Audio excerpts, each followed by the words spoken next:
Good morning students.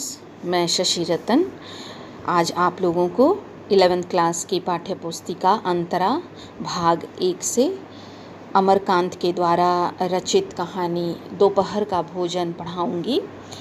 लेकिन इस पाठ को पढ़ाने से पहले मैं अमरकांत के जीवन से आपको परिचित करा दूं। अमरकांत का जन्म उत्तर प्रदेश के राज्य के बलिया जनपद के नगरा नामक गांव में सन 1925 ईस्वी में हुआ था। इनका मूल नाम श्री राम वर्मा है। अमरकांत साहित्यिक नाम है, यानी कि इनका अपना खुद का नाम है श्री राम वर्मा, लेकिन अगर इन्होंने लेखन किया तो अपना नाम दिया अमरकांत। प्रारंभिक शिक्षा बलिया में लेने के बाद इन्होंने इलाहाबाद विश्वविद्यालय से बीए परीक्षा उत्तीर्ण की। अमरकांत की रुचि बचपन से ही साहित्य सृजन की ओर थी। अपनी किशोरावस्था में ही उन्होंने कहानी लेखन प्रारंभ कर दिया था।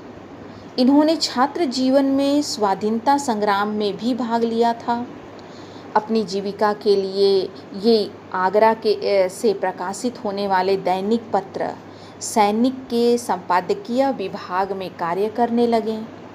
यहीं पत्रकारिता के माध्यम से साहित्यिक जीवन का प्रारंभ हुआ।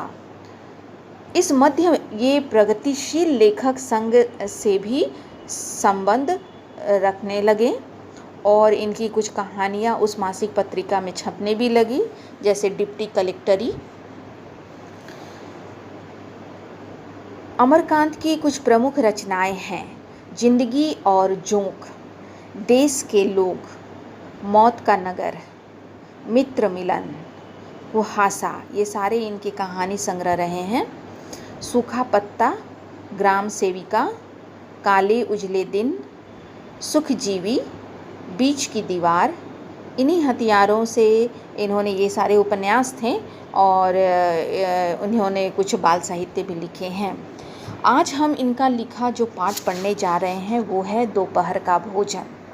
और दोपहर के भोजन में इन्होंने किस चीज़ की बात कही है, इन्होंने कौन सा कहानी हमारे समक्ष समाज का रखा है, वो हम देखेंगे। अंतरा भाग 1 में अमरकांत की कहानी है दोपहर का भोजन। इस कहानी में घोर निर्धनता से जूझ रहे एक परिवार की व्यथा का वर्णन इस कहानी में हुआ है। कहानी में जीवन की कठोरता का वास्तविक वर्णन है। वस्तुतः यह निर्धनता एक परिवार की नहीं, अपितु गरीबी रेखा के नीचे जीवन जीने वाले सभी परिवारों की है। यानी कि इन्होंने जो हमारे समक्ष रखा है वो जो एकदम गरीबी की रेखा में है और जिनका जीवन बहुत गरीबी में बीतता है, ऐसे ही एक परिवार की कहानी उन्होंने हमारे समक्ष रखी है। इस परिवार में गृहस्वामिनी है सिद्धेश्वरी। समस्त पीड़ा को पचाकर, ये जो सिद्धेश्वरी है ना, ये समस्त पीड़ा को, अपने दुख को पचाकर जिस प्रकार सभी सदस्यों को बांध कर रखने का प्रयास कर रही है, वह पाठक को प्रभावित करती है। कथा को प्रस्तुत करने का ढंग इनका बहुत सुंदर है और हम अब इनके कहानी को पाठ के माध्यम से समझने का प्रयास करते हैं। सिद्धेश्वरी ने खाना बनाने के बाद चूल्हे को बुझा दिया और दोनों घुटनों के बीच सिर रखकर पैर की उंगलियां या जमीन पर चलते चींटे चींटियों को देखने लगी। अचानक उसे मालूम हुआ कि बहुत देर से उसे प्यास लगी है। वह मतवाले की तरह उठी और गगरे से लोटा भर पानी लेकर गट गट चढ़ा गई। खाली पानी उसके कलेजे में लग गया और वह हाय राम कहकर वहीं ज़मीन पर लेट गई। अगर हमारा पेट खाली होता है और हम भूखे पेट अगर पानी पीते हैं तो तुम देखोगे कि पेट में दर्द हो जाता है। तो सिद्धेश्वरी भी भूखी थी, पेट खाली था और उसे लगा कि मुझे बहुत जोरों की प्यास लगी है। आई और लोटा भर कर पानी गट गट पीने लगी। इसी में उसके पेट में दर्द हो गया और वो हाय राम कहकर ज़मीन पर लेट गई। लगभग आधे घंटे तक वहीं उसी तरह पीड़ा पड़ी रही। उसके बाद जी में जी आया। वह बैठ गई, आँखों को मल मल कर इधर उधर देखा और फिर उसकी दृष्टि ओसारे में अध टूटे खटोले पर सोए अपने 6 वर्षीय लड़के प्रमोद पर जम गई। लड़का नंग धड़ंग पड़ा था। उसके गले तथा छाती की हड्डियाँ साफ दिखाई देती थी। उसके हाथ पैर बासी ककड़ियों की तरह सूखे थे तथा बेजान पड़े हुए थे और उसका पेट हड़िया की तरह फूला हुआ था। उसका मुंह खुला हुआ था और उस पर अनगिनत मक्खियाँ उड़ रही थीं। वह उठी, बच्चे के मुंह पर अपना एक फटा गंदा ब्लाउज डाल दिया और एक आध मिनट सुन खड़ी रहने के बाद बाहर दरवाजे पर जाकर किवाड़ की आड़ से गली निहारने लगी। 12 बज चुके थे। धूप अत्यंत तेज थी और कभी कभी 1-2 व्यक्ति सिर पर तौलिया या गमछा रखे हुए या मजबूती से छाता ताने हुए फुर्ती के साथ लपकते हुए सामने से गुजर जाते। 10-15 मिनट के बाद वह उसी तरह खड़ी रही। फिर उसके चेहरे पर व्यग्रता फैल गई और उसने आसमान तथा कड़ी धूप की ओर चिंता से देखा। 1-2 क्षण बाद जब उसने सिर को किवाड़ से काफ़ी आगे बढ़ाकर गली की छोर की तरफ निहारा तो उसका बड़ा लड़का रामचंद्र धीरे धीरे घर की ओर सरकता नजर आया। उसने फुर्ती से एक लोटा पानी ओसारे की चौकी के पास नीचे रख दिया और चौके में जाकर खाने के स्थान पर जल्दी जल्दी पानी से लीपने पोतने लगी। वहाँ पीढ़ा रख कर उसने सिर को दरवाजे की ओर घुमाया ही था कि रामचंद्र ने अंदर कदम रखा। रामचंद्र आकर धम से चौकी पर बैठ गया और फिर वहीं बेजान सा लेट गया। उसका मुंह लाल तथा चढ़ा हुआ था। उसके बाल अस्त व्यस्त थे और उसके फटे पुराने जूतों पर गर्द जमी हुई थी। सिद्धेश्वरी की पहले हिम्मत नहीं हुई कि उसके पास जाए और वह वहीं से भयभीत हिरनी की भांति सिर उचका घुमाकर बेटे को व्यग्रता से निहारती रही। किंतु लगभग 10 मिनट बीतने के पश्चात भी जब रामचंद्र नहीं उठा तो वह घबरा गई। पास जाकर पुकारा, बड़कू बड़कू, लेकिन उसके कुछ उत्तर ना देने पर वह डर गई और लड़के की नाक के पास हाथ रख दिया। सांस ठीक से चल रही थी। फिर सिर पर हाथ रख कर देखा, बुखार नहीं था। हाथ के स्पर्श से रामचंद्र ने आंखें खोली। पहले उसने माँ की ओर सुस्त नज़रों से देखा, फिर झट से उठ बैठा। जूते निकालने और नीचे रखे लोटे के जल से हाथ पैर धोने के बाद वह यंत्र की तरह चौकी पर आकर बैठ गया। सिद्धेश्वरी ने डरते डरते पूछा, खाना तैयार है, यहीं लाऊं क्या? रामचंद्र ने उठते हुए प्रश्न किया। बाबूजी खा चुके। सिद्धेश्वरी ने चौके की ओर भागते हुए उत्तर दिया, आते ही होंगे। रामचंद्र पीढ़े पर बैठ गया। उसकी उम्र लगभग 21 वर्ष थी। लंबा दुबला पतला गोरा रंग, बड़ी बड़ी आँखें तथा होठों पर झुर्रियाँ। वह एक स्थानीय दैनिक समाचार पत्र के दफ्तर में अपनी तबीयत से प्रूफ रीडरी का काम सीखता था। पिछले साल ही उसने इंटर पास किया था। सिद्धेश्वरी ने खाने की थाली लाकर सामने रख दिया और पास ही बैठकर पंखा करने लगी। रामचंद्र ने खाने की ओर दार्शनिक की भांति देखा। कुल 2 रोटियां, भर कटोरा पनियाई दाल और चने की तली तरकारी। रामचंद्र ने रोटी के प्रथम टुकड़े को निगलते हुए पूछा, मोहन कहाँ है? बड़ी कड़ी धूप हो रही है। मोहन सिद्धेश्वरी का मझला लड़का था। उसकी उम्र 18 वर्ष थी और वह इस साल हाई स्कूल का प्राइवेट इम्तिहान देने की तैयारी कर रहा था।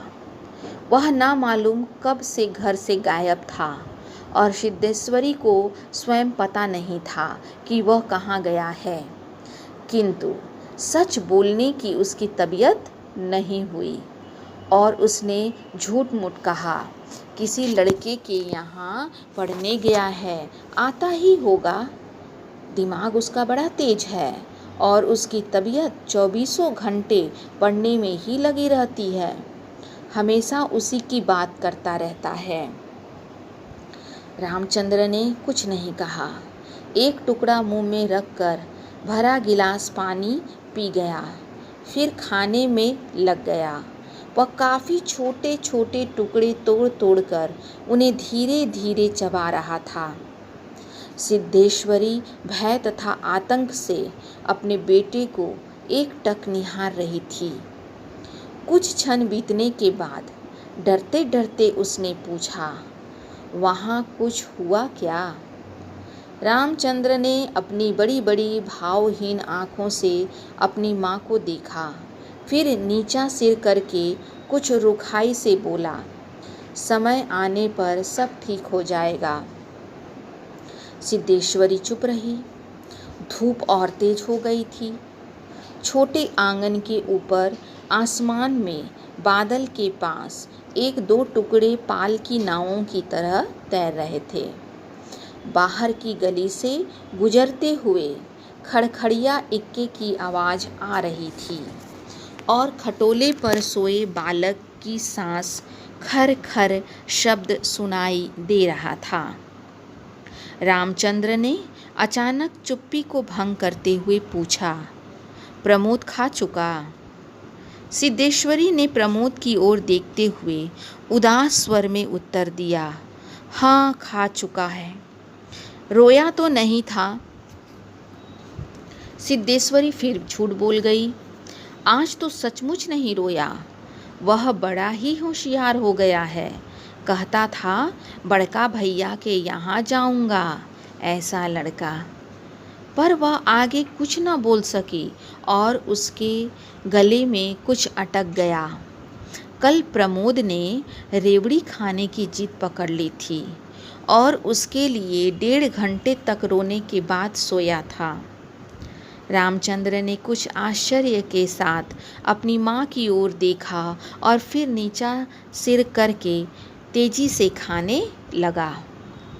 थाली में जब रोटी का केवल एक टुकड़ा शेष रह गया तो सिद्धेश्वरी ने उठने का उपक्रम करते हुए प्रश्न किया, एक रोटी और लाती हूँ। रामचंद्र ने मना करते हुए हड़बड़ाकर बोल पड़ा, नहीं नहीं, जरा भी नहीं, मेरा पेट पहले ही भर चुका है, मैं तो यह भी छोड़ने वाला हूँ, बस अब नहीं। सिद्धेश्वरी ने जिद की, अच्छा आधी ही सही। रामचंद्र बिगड़ उठा, अधिक खिलाकर बीमार डालने की तबीयत है क्या? तुम लोग ज़रा भी नहीं सोचते हो, बस अपनी जीत। भूख रहती तो क्या ले नहीं लेता? सिद्धेश्वरी जहाँ की तहाँ बैठी ही रह गई। रामचंद्र ने थाली में बचे टुकड़े से हाथ खींच लिया और लोटे की ओर देखते हुए कहा, माँ पानी लाओ। सिद्धेश्वरी लोटा लेकर पानी लेने चली गई। रामचंद्र ने कटोरे को उंगलियों से बजाया, फिर हाथ को थाल में रख दिया। 1-2 क्षण बाद रोटी के टुकड़े को धीरे से हाथ में उठाकर आँख से निहारा और अंत में इधर उधर देखने के बाद टुकड़े को मुंह में इस सरलता के साथ रख दिया जैसे वह भोजन का ग्रास ना होकर पान का बीड़ा हो। मझला लड़का मोहन आते ही हाथ पैर धोकर पीढ़े पर बैठ गया। वह कुछ सांवला था और उसकी आंखें छोटी थी। उसके चेहरे पर चेचक के दाग थे। वह अपने भाई ही की तरह दुबला पतला सा था, किंतु उतना लंबा नहीं था। वह उम्र की अपेक्षा कहीं अधिक गंभीर और उदास दिखाई पड़ रहा था। सिद्धेश्वरी ने उसके सामने थाली रखते हुए प्रश्न किया, कहाँ रह गए थे बेटा? भैया पूछ रहा था। मोहन ने रोटी के एक बड़े ग्रास को निगलने की कोशिश करते हुए अस्वाभाविक मोटे स्वर में जवाब दिया, कहीं तो नहीं गया था, यहीं पर था। सिद्धेश्वरी वहीं बैठकर पंखा डुलाती हुई इस तरह बोली जैसे स्वप्न में बड़बड़ा रही हो। बड़का तुम्हारी बड़ी तारीफ कर रहा था, कह रहा था मोहन बड़ा दिमागी होगा, उसकी तबीयत 24 घंटे पढ़ने में ही लगी रहती है। यह कहकर उसने अपने मंझले लड़के की ओर इस तरह देखा जैसे उसने कोई चोरी की हो। मोहन अपनी माँ की ओर देखकर फीकी हंसी हंस पड़ा और फिर खाने में जुट गया। वह परोसी गई 2 रोटियों में से एक रोटी, कटोरे की 3/4 दाल तथा अधिकांश तरकारी साफ कर चुका था। सिद्धेश्वरी की समझ में नहीं आया कि वह क्या करे। इन दोनों लड़कों से उसे बहुत डर लगता था। अचानक उसकी आंखें भर आई। वह दूसरी ओर देखने लगी। थोड़ी देर बाद उसने मोहन की ओर मुंह फेरा तो लड़का लगभग खाना समाप्त कर चुका था। सिद्धेश्वरी ने चौंकते हुए पूछा, एक रोटी देती हूँ। मोहन ने रसोई की ओर रहस्यमय नेत्रों से देखा, फिर सुस्त स्वर में बोला, नहीं। सिद्धेश्वरी ने गिड़गिड़ाते हुए कहा, नहीं बेटा, मेरी कसम, थोड़ी ही ले लो। तुम्हारे भैया ने एक रोटी ली थी।